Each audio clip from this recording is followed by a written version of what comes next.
اصل میں شکل میں تو ٹام کروز جیسا ہوں نا میں، اس لیے بات چیت میں زیادہ احتیاط کی ضرورت محسوس نہیں کرتا، عادل نے دانت نکالتے ہوئے کہا۔ میں نے تو جانا ہے چاند رات پر گھر، اب اگر یہ اتنے دن کے لیے سر پر مسلط ہو گئے تو بنے گا کیا؟ حیدر خود کلامی کیسے انداز میں بولا۔ یارو، احسن انگڑائی لیتے ہوئے بولا، صبح تو ہے اتوار، مطلب چھٹی، اس لیے فی الحال تو اس معاملے کو لپیٹ کر سوتے ہیں، بعد کی بعد میں دیکھی جائے گی۔ باقی سب نے بھی تائید کی اور سونے کی تیاری کرنے لگے۔ عادل کچھ نیم غنودگی کی سی کیفیت میں تھا جب کچھ آوازوں نے دماغ پر دستک دینا شروع کی۔ یوں محسوس ہو رہا تھا جیسے دور کسی کنویں سے کسی کے بولنے کی آواز آ رہی ہے۔ آہستہ آہستہ آواز واضح ہوتی چلی گئی اور دماغ بیدار۔ اب آواز کنویں سے آتی محسوس نہیں ہو رہی تھی بلکہ ہتھوڑے کی طرح سر پر ٹن ٹن کرتی محسوس ہو رہی تھی۔ چند ہی لمحوں بعد آواز کے ساتھ ساتھ اسے ہلایا جانے لگا۔ اس نے کروٹ لینے کی کوشش کی تو اس کا ہاتھ پکڑ کر زور زور سے ہلانے والے منہ نے اس کے کان سے جوڑ کر زور سے کہا، صاحب۔ عادل نے بے ساختہ کان پر ہاتھ رکھا، بمشکل آنکھیں کھولیں تو سائیکل خان کو سر پر سوار پایا۔ کیا ہے یار سائیکل، کیوں وقت بے وقت سر پر سوار ہو جاتا ہے آ کر؟ عادل دوبارہ سے سونے کی تیاری کرنے لگا۔ صاحب، مونا میم نے بھیجا ہے ہم کو، نیچے کوئی پاگل سا بڈھا گھس آیا ہے لان میں، عجیب عجیب سی باتیں کر رہا ہے۔ تو تم لوگ گیٹ لاک کر کے سویا کرو نا، عادل برا سا منہ بناتے ہوئے بولا۔ گیٹ لاک تھا صاحب، وہ اوپر سے نیچے آیا ہے۔ پاگل سا بڈھا اوپر سے نیچے؟ عادل نے حیران ہو کر اس کے الفاظ دہرائے۔ آہستہ آہستہ کر کے یادداشت واپس آنا شروع ہوئی تھی۔ جی صاحب، سائیکل بولا تو عادل کے دماغ میں خطرے کی گھنٹیاں بجنا شروع ہوئیں۔ مونا میم پودوں کو دیکھنے باہر نکلا تو ایک بڈھا پہلے سے لان میں کھڑا ادھر ادھر دیکھ رہا تھا۔ مونا میم نے پوچھا، آپ کون ہو اور اندر کیسے آیا؟ تو بولتا ہے، ہم اوپر سے آیا ہے اور اس گھر کا مالک ہے۔ پھر اس کے بعد میم سے بولتا ہے، آپ کرایہ دیتا ہے یا مفت میں ادھر عیاشی کر رہا ہے؟ عادل کی سیٹی گم ہوئی سائیکل کی باتیں سن کر۔ خالو جان، بے آواز یہ الفاظ منہ سے نکلے۔ صاحب، مونا میم آپ کو بلا رہا ہے۔ عادل کا گلا اور خون ایک ساتھ خشک ہوئے۔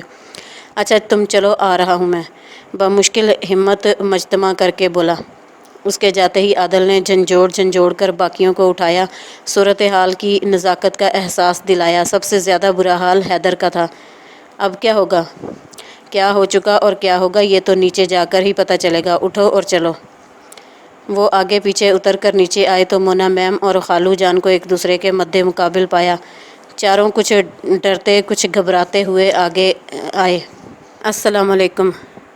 ایک منمناتا ہوا سا سلام حیدر کے منہ سے برآمد ہوا۔ وعلیکم السلام، خالو نے بآواز بلند سلام کا جواب دیا۔ ہاں، مونا میم نے محض تیز نظروں سے گھورنے پر اکتفا کیا۔ لو آگے آئیے۔ خالو نے حیدر کی طرف نگاہ کرتے ہوئے مونا میم کو کچھ باور کراتی نظروں سے دیکھا۔ حیدر بیٹا، بتاؤ اپنے کرایہ داروں کو کہ کون ہوں میں؟ خالو نے فخر سے گردن اکڑاتے حیدر کی جانب دیکھتے ہوئے کہا۔ مونا میم نے بغیر ایک لفظ کہے حیدر کی جانب دیکھا اور حیدر بیچارے کے پیروں تلے سے زمین کھسک چکی تھی، سر پر آسمان گر پڑا تھا، آنکھوں کے آگے تارے ناچنے لگے تھے اور زبان، وہ تو بیچاری تالو سے چپک کر رہ گئی تھی۔ وہ خالو جان، عادل دو قدم آگے بڑھا، آئیے اوپر چلتے ہیں، ان کو ہم تفصیل سے آپ کے بارے میں بتا دیں گے بعد میں۔ خالو جان نے ہنکارا بھرا۔ ٹھیک ہے۔ خالو جان نے سیڑھیوں کی طرف قدم بڑھائے۔ جا رہا ہوں میں اوپر، تم ذرا ٹھیک طریقے سے بتا دینا ان کو کہ میں کون ہوں۔ انہوں نے آنکھوں سے مونا میم کی طرف اشارہ کیا۔ خالو کہہ کر رکے نہیں، اوپر کی جانب بڑھ گئے۔ شکر ہے، چاروں نے ایک بلا کے ٹلنے پر تو سکون کا سانس لیا۔ اندر آؤ تم سب، مونا میم سخت لہجے میں کہتی آہستہ آہستہ اندر کی جانب بڑھیں۔ ان کی تقلید میں سب سے پہلے قدم بڑھانے والا حیدر تھا۔ دو چار قدم بڑھانے کے بعد اسے اپنے کندھوں پر دباؤ سا محسوس ہوا۔ پلٹ کر دیکھا، احسن تھا، منہ پر انگلی رکھ کر اسے خاموش رہنے کا اشارہ کر رہا تھا۔ مونا میم دروازہ کھول کر اندر جا چکی تھیں۔